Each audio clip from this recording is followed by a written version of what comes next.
as you can see here, we at Fingercramp do some really rigorous testing with the products, and today we have a really special product. It's called a DXracer chair. I just want to get this off the bat though. These were provided to us by DXracer for review, so we're going to be looking at the D, the F, and the M models. I'm going to be talking about what's the differences between them and why you should and shouldn't buy them. So before we get into everything, I just want to talk about the actual assembly process of these chairs. Even though these chairs look grand and it might have millions of small parts, it's actually really simple to build. If you ever built a chair before, it's pretty much the same affair. You get the bottom wheelbase, you insert the casters, insert the hydraulic, connect the top half to the bottom half where the seat goes. You insert it onto the, to the main wheelbase, and then finally you add your back, your lumbar support, and your head support, which actually add a lot to the actual, comfortability of the chair. I'm sorry, I can't pronounce that. But you guys get what I'm saying, and yeah, all the chairs come with 2 pillows, but we'll go over those little aspects a little later, and I just want to talk about the seat itself. So honestly, the biggest selling point to me about the seat is that these seats are made for gamers, and if you guys watch Pro Gamer Stream, LCS, a lot of top teams are sponsored by DXracer, and a lot of the community that we cater to is the FGC. So I want to bring you guys this DXracer chair and why I think it could be well worth your time in your gaming room. So one of the coolest features about these chairs is for the FGC in general is that the chairs have adjustable armrests. So as you all know, if you're playing fighting games, you have an arcade stick, you can't actually move this armrest up. You have to play with your arms together, but you can actually push these down and get the full experience. You've got the VS sticks, whatever you have. Right off the bat, that is just a major sell for me. And on top of that, they look really nice. That's saying a lot. You find a lot of chairs, who are in the competing price range, and they're really dull. They look like they're made for office because they are called office chairs, but these chairs are catered to a gaming room. The company actually supports gamers, and I think we should support them because they're sponsoring events. But whatever the case is, the logistics can be later, but let's actually go into the chairs themselves. I said that like a few minutes ago, but this is for real now. So the seats look great. Like I said, they have racing stripes throughout the whole thing. The D and the F models actually use a high quality nylon, fabric. All the chairs can be reclined up to 180 degrees. So one cool feature about these chairs is I call it the nap mode. It's pretty sick. You can actually take the chair and go all the way back and lay down. Let's say you want to take a break, you need your power nap. People are doing it. It's the rage nowadays. But I honestly do a lot more than I probably should. But you take these you can lay your seat back. I'm not really too big of a Herman Miller or these chair aficionados, but I thought that was a really cool feature, and for what you're getting in the price range, it's pretty neat. So let's actually talk about the difference between the D and the F. The D and the F are pretty much the same chair. The F model is what you've been seeing all along, on the streams. You've probably seen teams like Fnatic, Complexity, Cloud9. These are just LCS teams if you guys are into Riot Games. These are the chairs they've been using. They have the 2 holes in the back. They actually have a straight back. The seat is not as deep.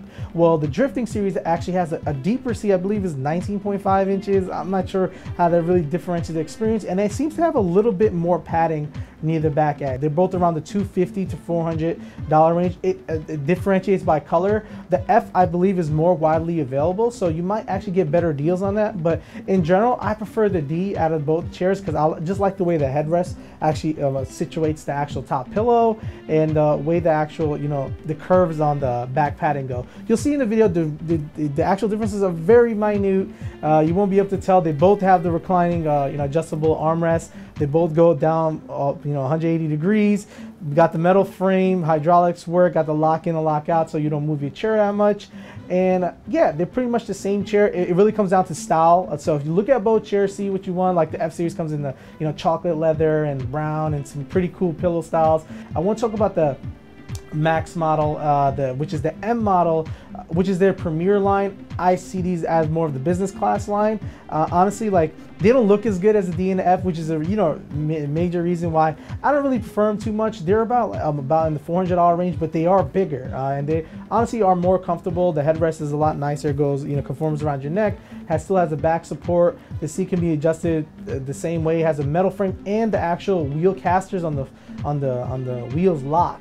So when you do the 180-degree rest, and you know you're a bigger guy like me, like that chair sports up to 360 pounds. You know, I'm just a little bit under 6 foot and about 230 pounds. So you could just imagine, like when I was laying out the other chairs, I felt a little bit wavy, but the M chair felt like, you know, it's for the bigger gamer. Okay. I'm not afraid to say it. So the D and the F actually, like I said, have a smaller footprint. They're more space saving and are, like I said, are more widely available. That's one of the, you know, probably bigger drawbacks about the whole DXracer line, is that it's really hard to get the chairs sometimes. Like they seem to be out of stock a lot because they're selling out pretty darn fast.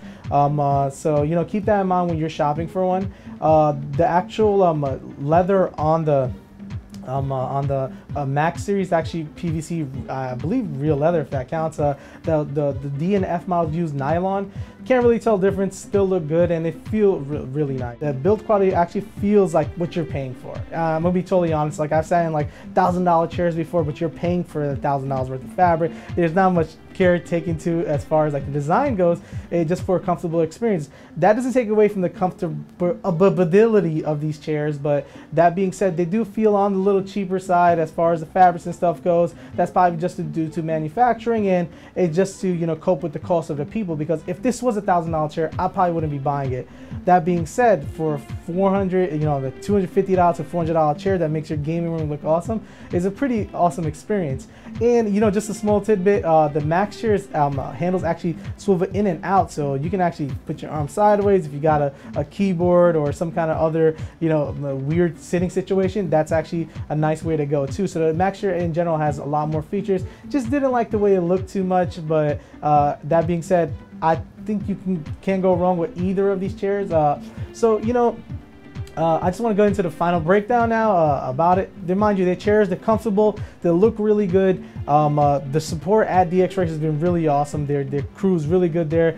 They do custom chairs as well too. So if you have a company branded chairs that you guys want to get out, boom, that's where to go. You have events coming up. They're willing to work with people, and they, you know, they're really open-minded. They all are really nice chairs. I want to really thank Jill and the whole team over at DXracer for sending these out here. And yeah, if you want a really good addition to your gaming room, like I mentioned, fighting gamers, adjustable handles, pretty much sold the deal for me. That being said, they support gamers, so if you got any events and stuff coming up, I do really recommend these chairs, and I'm probably using them for the next few years.